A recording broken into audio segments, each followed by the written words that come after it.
Bismillahirrahmanirrahim. Assalamualaikum warahmatullahi wabarakatuh. Apa kabar Anda semuanya? Alhamdulillah kita senantiasa diberikan nikmat kesehatan oleh Allah Subhanahu wa taala, sehingga alhamdulillah hari ini kita bisa mengikuti pembelajaran ini dengan baik, insyaallah. Baik, sebelum memulai materi kita awali dulu pertemuan kita pada video kali ini dengan sama-sama melafazkan Bismillahirrahmanirrahim.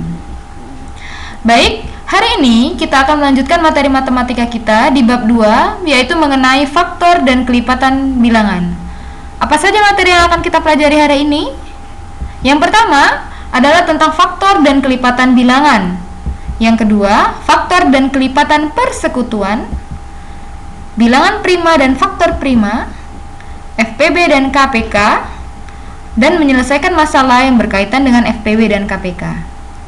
Untuk pertemuan kali ini, kita akan membahas 3 poin, yaitu faktor dan kelipatan bilangan, faktor dan kelipatan persekutuan, bilangan prima, dan faktor prima. Baik, kita masuk materi pertama, yaitu mengenai faktor. Apa itu faktor? Faktor adalah semua bilangan yang membagi habis bilangan tersebut. Misalnya, faktor dari 10 adalah, maka kita bagi. Kan tadi faktor adalah semua bilangan yang habis membagi. Maka untuk menentukan faktor suatu bilangan, kita bagi bilangan tersebut. Nah, di sini ada angka 10. Maka 10 bagi dengan berapa? Bagi dengan angka pertama, yaitu 1. 10 bagi 1, 10. Bagi berapa lagi? Bagi 2. Bisa nggak? Habis nggak? Habis. Maka 10 bagi 2, 5. Bagi 3, kira-kira bisa nggak? Habis nggak ya? Oh, tidak habis. Maka tidak kita bagi. Bagi 4, tidak juga habis. Bagi 5, habis. Tapi sudah ada di sini angka 5. Maka kita berhenti di sini. Nah, dari hasil pembagian ini, kita mendapatkan angka 1, 2, dan hasilnya 5, 10. Angka-angka inilah yang dinamakan dengan faktor bilangan. Maka faktor dari 10 adalah 1, 2, 5, dan 10. Bisa difahami ya, Nak? Alhamdulillah. Kita lanjutkan. Materi selanjutnya adalah mengenai kelipatan bilangan. Apa itu kelipatan bilangan? Kelipatan adalah hasil perkalian bilangan dengan bilangan asli. Nah, kalau tadi faktor dibagi, kalau kelipatan kita kali. Contoh, hitunglah kelipatan dari 3. Maka 3 ini kita kali 1 dulu. Berapa? 3. 3 kali 2, 6. 3 kali 3, 9. 3 kali 4, 12. 3 kali 5, 15. 3 kali 6, 18, dan seterusnya. Nah, hasil dari perkalian inilah yang dinamakan dengan kelipatan.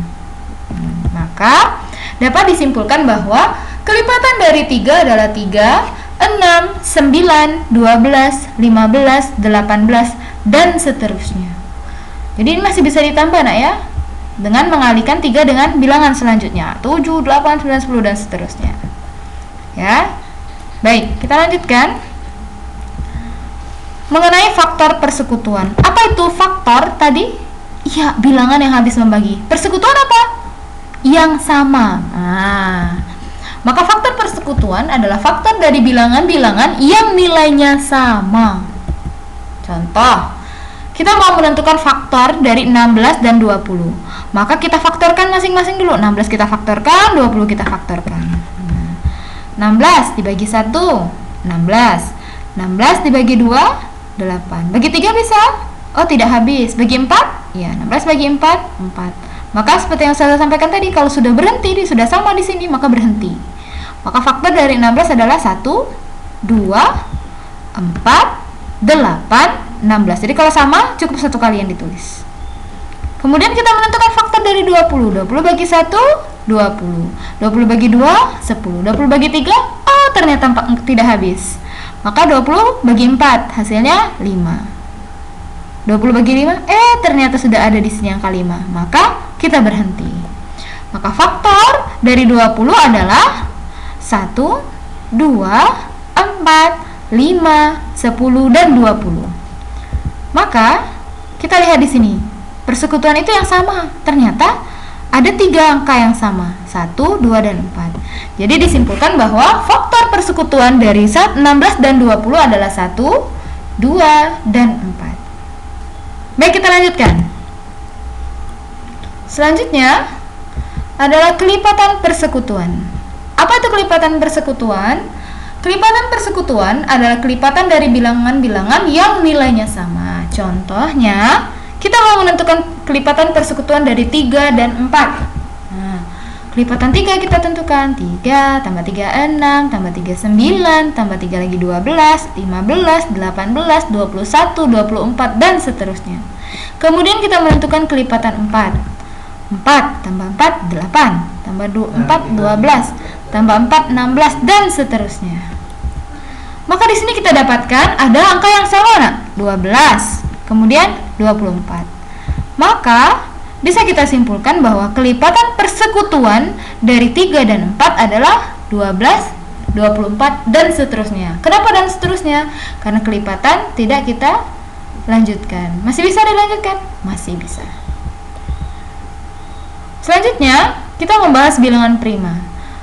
Bilangan prima adalah bilangan yang hanya memiliki 2 faktor, yaitu 1 dan bilangan itu sendiri. Contohnya ada angka 2, 3, 5, 7, 11, dan seterusnya. Bagaimana kita bisa tahu? Kita buktikan. 2 ini diperoleh dari 2 dikali 1. Ada nggak bilangan lain yang menghasilkan 2? Oh, tidak ada. Maka faktornya adalah 2 dan 1. Kemudian angka 3. 3 ini hasil dari 3 dikali 1. Maka faktornya 3 dan 1. Ada lagi nggak perkalian yang hasilnya 3? Oh, ternyata tidak ada. Begitu juga dengan 5, 7, dan 11, dan seterusnya.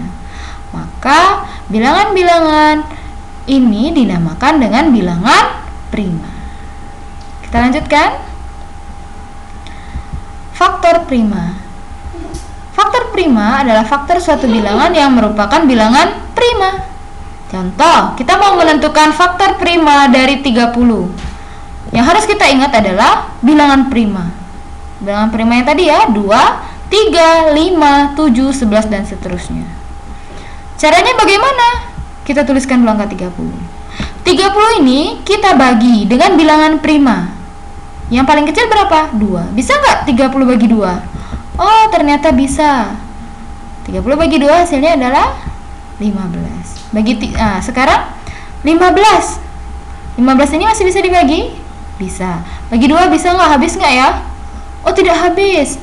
Bagi 3? Oh, ternyata habis. Maka 15 ini kita bagi 3. Berapa? 5.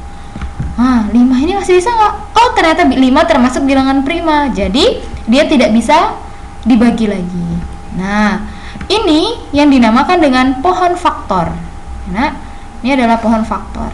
Nah, ujung-ujung dari pohon ini, inilah yang dinamakan dengan faktor prima. Kita tandai 2, 3, dan 5. Jadi, faktor prima dari 30 adalah 2, 3, dan 5. Kemudian kita akan mengenal yang namanya faktorisasi prima. Nah, faktorisasi prima adalah bilangan-bilangan yang apabila dikalikan menghasilkan bilangan yang diminta. Jadi, ketika faktor-faktor prima ini kita kalikan, maka hasilnya adalah 30. Kita buktikan ya, 2 kali 3, 6 kali 5, 6 kali 5, 30. Maka faktorisasi primanya adalah 2 dikali 3 dikali 5. Baik, itu untuk materi kita pada pertemuan kali ini. Saya berharap Ananda semua senantiasa belajar, bersemangat dalam belajar, dan memahami apa yang sudah kita pelajari sejauh ini. Insyaallah pada pertemuan selanjutnya kita akan membahas bagaimana menentukan FPB dan KPK dan juga menyelesaikan masalah yang berhubungan dengan FPB dan KPK. Terima kasih. Semoga bermanfaat. Apabila banyak kekurangan, Ustazah mohon maaf. Pada Allah Ustazah mohon ampun. Ustazah akhiri. Wassalamualaikum warahmatullahi wabarakatuh.